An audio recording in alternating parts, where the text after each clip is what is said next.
जानवरों की जीभ काटने का काम। उनकी मृत्यु के बाद उनका मुंह किसी भी तरह बंद नहीं हो रहा था। घर के सब लोग कहने लगे कि दादाजी की कोई अधूरी इच्छा रह गई है, इसलिए जल्दबाजी में अंतिम संस्कार नहीं करना चाहिए। लेकिन बड़े चाचा रमेश जी ने कहा कि यह सब अंधविश्वास है, और उन्होंने दूसरे चाचा सुरेश जी से कहा कि गर्म तौलिया लाकर दादाजी के मुंह पर रखें। 4 तौलियों के बाद आखिरकार दादाजी का मुंह बंद हो गया, पर टेढ़ा होकर। यह देखकर घर के सब लोग जमीन पर बैठकर फूट फूट कर रोने लगे। अगले दिन शाम को जब दादाजी को पहाड़ी पर ले जाने की तैयारी हो रही थी, गांव के पंडित जी की देखरेख में परिवार वालों को आखिरी बार दादाजी का चेहरा दिखाने के लिए ताबूत खोला गया। ढक्कन हटते ही सबकी सांस अटक गई। दादाजी का मुंह पहले से भी ज्यादा खुला हुआ था।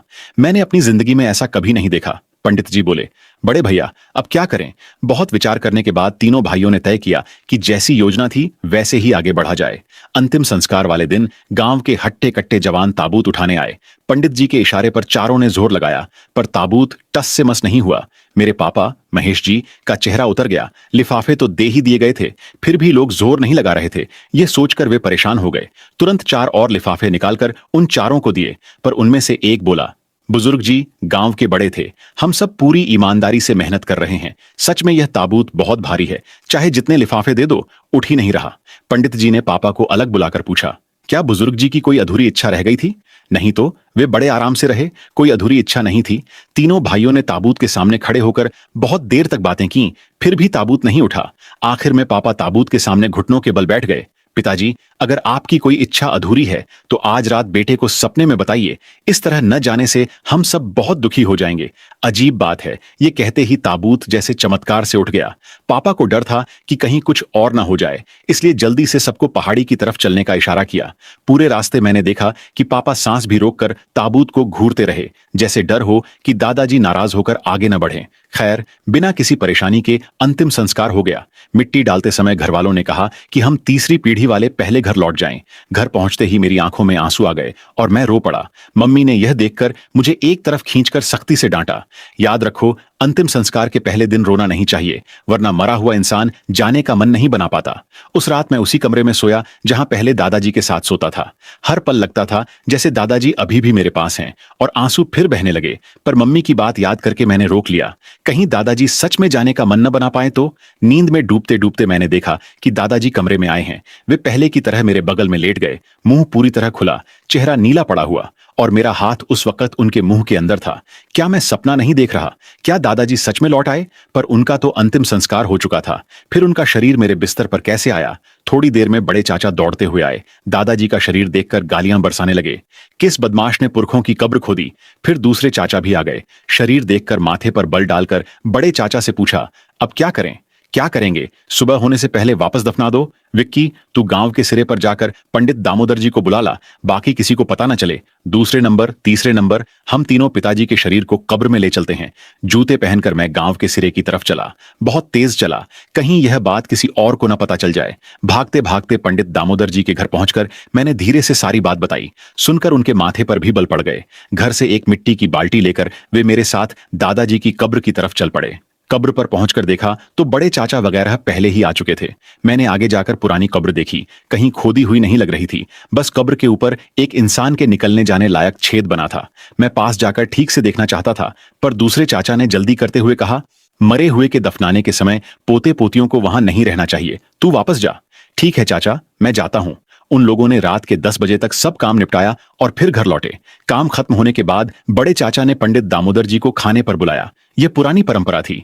खाना खाते समय पंडित जी लगातार माथे पर बल डाले, जैसे कोई चिंता हो। मैंने देखा दूसरे चाचा भी वैसे ही परेशान लग रहे थे। आखिरकार बड़े चाचा के बार बार पूछने पर पंडित दामोदर जी ने अपनी चिंता बता ही दी। भाई साहब, मुझे लगता है आपको किसी और पंडित से कब्र दिखवानी चाहिए, मुझे कुछ अजीब लग रहा है। तब दूसरे चाचा बोल पड़े, अगर कोई कब्र लुटेरा बाहर से अंदर खोदता तो छेद का मुंह ऊपर बड़ा और अंदर छोटा होना चाहिए, यह समझना आसान है। पर पिताजी की कब्र में जैसा सबने अभी देखा, अंदर का मुंह बड़ा और बाहर का छोटा था, यानी यह छेद अंदर से बाहर की तरफ खोदा गया है। मतलब पिताजी खुद कब्र से बाहर निकले हैं। दूसरे चाचा की यह बात इस भरी गर्मी में भी सबकी रीढ़ की हड्डी में सिहरन दौड़ा गई। हो सकता है कब्र लुटेरों ने कहीं और से सुरंग बनाकर अंदर आए हों, फिर अंदर से बाहर छेद बनाया हो। इससे ऐसा लगता जैसे दादाजी खुद अंदर से निकले हों। मैंने पूछा, कब्र बनाते समय मुझे भी विक्की जैसा शक हुआ था, इसीलिए मैं खास तौर पर अंदर जाकर देख आया था। ऐसा कुछ नहीं था, दूसरे चाचा बोले। खाना खाने के बाद पंडित दामोदर जी चले गए। दूसरे चाचा ने कहा कि वे शहर जाकर किसी को बुलाने जा रहे हैं। किसे, यह उन्होंने नहीं बताया, पर सबको समझ आ गया कि वे उसी पंडित की तलाश में जाएंगे जिसका जिक्र पंडित दामोदर जी ने किया था। रात को खाना खाने के बाद भी बड़े चाचा को शक था कि कब्र लुटेरों ने ही यह किया है। इसलिए खाने के बाद मैं, पापा और बड़े चाचा तीनों दादाजी की कब्र के पास आ गए।